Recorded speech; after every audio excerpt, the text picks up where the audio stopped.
Hello everyone! Ayan, so for today's video ay magluto naman tayo nitong ating napakasarap na ulam. Walang iba kundi itong ating pork menudo. So ayun nga guys, so meron po tayong carrot at patatas. So ipa-fry lang po natin iyan pagkatapos iset aside natin.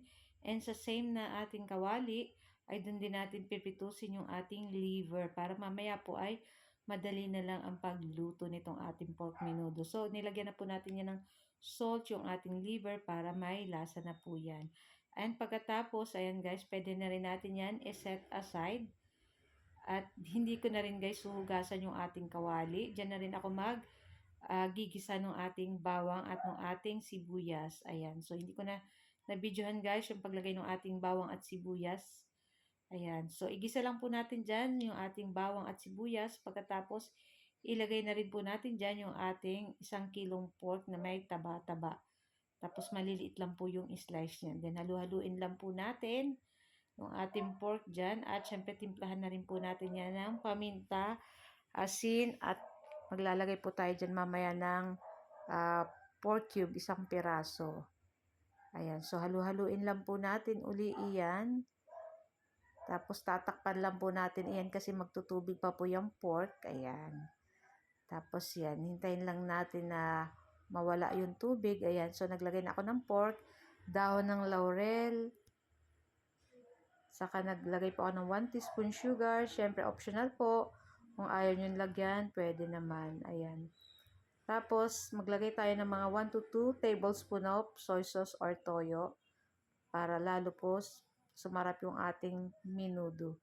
Tapos, maglagay na po tayo ng tomato sauce. Ayan, syempre hindi mawawala ang tomato sauce. Pero nakapagluto na po ako dati nito ng without tomato sauce at masarap din po. Pero this time, may tomato sauce naman. Tapos, syempre maglalagay po tayo dyan ng tubig kasi palalambutin pa po natin dyan yung ating pork dyan. So, pag madali na pong maluto, saka natin ilalagay dyan yung ating carrot at yung ating patatas saka yung liver. Ayan. Para hindi po natin masyadong maluto yung liver kasi tumitigas po ang liver. Kaya sa last na natin siya ilalagay. So, ayan na nga. At ilagay na rin natin dyan. After ilang minuto, ilagay na po natin dyan yung ating pritong patatas at carrots. Ayan. Super yummy nito guys.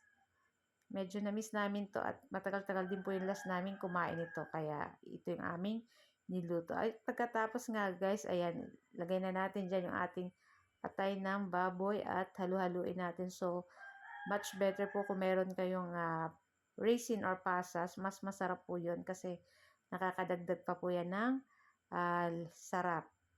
Tapos, ayan na at maglagay na tayo nitong ating hotdog. So, 2 piraso lang po yan. Pig slice me lang ng maliliit at halu-haluin lang po natin iyan. Ang hotdog po ay madali lang naman maluto guys. So, after ilang minuto, pwede na rin natin dyan ilagay yung ating red bell pepper. Yan yung ating pinakalas na ilalagay. Kung may medyo ano po kayo, pwede rin nyo lagyan ng green and red bell pepper. Tamang-tama, Pasko na. So, pwede natin itong panghanda sa Pasko kasi napakasarap po nito. Ayan. Sobrang bango. So guys, ayan lutuin lang natin ng konting minuto at pwede na rin natin tong patayin at pwede na rin po natin i-transfer sa ating plato. So ayan na nga guys. At ready to serve na din tong ating pork menudo. So guys, ayan ito lang po ang aming video today at sana po yung nag-enjoy kayo. Huwag niyo po sana kalimutan mag-like, comment at pa-share na rin po ng ating video. Thank you for watching and see you next video. Ciao! Sarap!